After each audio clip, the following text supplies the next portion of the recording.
வணக்கம். நான் Hemalatha, senior dietician. நான் டெய்லி டயட்ல ஒரு 5 சூப்பர் ஃபுட்ஸ் ஆட் பண்ணிக்கணும்னு நினைக்கிறீங்களா? நான் சொல்ற இந்த மாதிரி ஒரு 5 சூப்பர் ஃபுட்ஸ் நீங்க இன்க்ளூட் பண்ணா உங்க ஹெல்த் ரொம்ப நல்லாயிருக்கும்.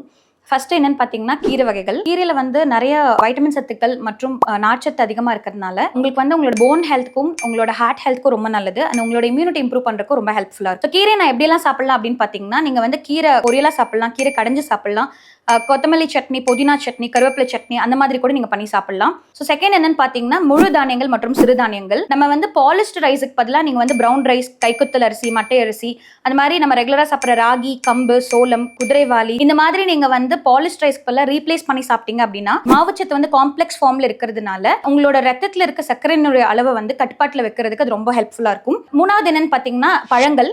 ஸோ முடிஞ்ச அளவுக்கு பழங்கள் எப்பவுமே சீசனல் ஃப்ரூட்ஸாக எடுத்துக்கோங்க. இதில் வந்து உங்களுக்கு சத்துக்கள் அதிகமாக இருக்கும், அதே மாதிரி ஈஸி அவைலபிளாகவும் இருக்கும்.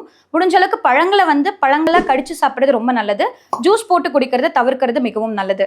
ஸோ நாலாவது என்னன்னு பார்த்தீங்கன்னா, பயறு வகைகள் மற்றும் பருப்பு வகைகள். பயறு மற்றும் பருப்பு வகைகளில் வந்து நிறைய இரும்புச்சத்து மற்றும் நார்ச்சத்து அதிகமாக இருக்கிறதுனால நீங்க அது ரெகுலர் டயட்ல எடுத்துக்கிறப்ப உங்களோட மசில் ஹெல்த் இம்ப்ரூவ் ஆகிறதுக்கு ரொம்ப ஹெல்ப்ஃபுல்லா இருக்கும். பருப்பு வகைகளில் நீங்க சாம்பார் தான் பண்ணி சாப்பிடணும்ட்டு இல்லை. பயிறு வகைகள், வெள்ளை சுண்டல், கருப்பு சுண்டல், பச்சை பயிறு வந்து நீங்க ஊற வச்சு அரைச்சு நீங்க இட்லி தோசையா கூட நீங்க பண்ணி சாப்பிடலாம். கடைசியா என்னன்னு பாத்தீங்கன்னா, நட்ஸ் அண்ட் சீட்ஸ். நீங்க ரெகுலரா வந்து நட்ஸ் அண்ட் சீட்ஸ்ல உங்க டயட்ல ஆட் பண்ணும்போது அதுல குட் ஃபேட்ஸ் இருக்கிறதுனால உங்களோட பிரெயின் ஹெல்த்துக்கும் ஹார்ட் ஹெல்த்துக்கும் அது ரொம்ப நல்லது. ஸோ நீங்க யூஸ் பண்ற பாதாம், வால்நட், அதே மாதிரி ஃபிளாக்ஸ் சீட்ஸ்னு சொல்ற ஆழி விதை, பூசணி விதை இதெல்லாம் வந்து உங்களோட ரெகுலர் டயட்ல அளவா நீங்க சேர்த்துக்கலாம்.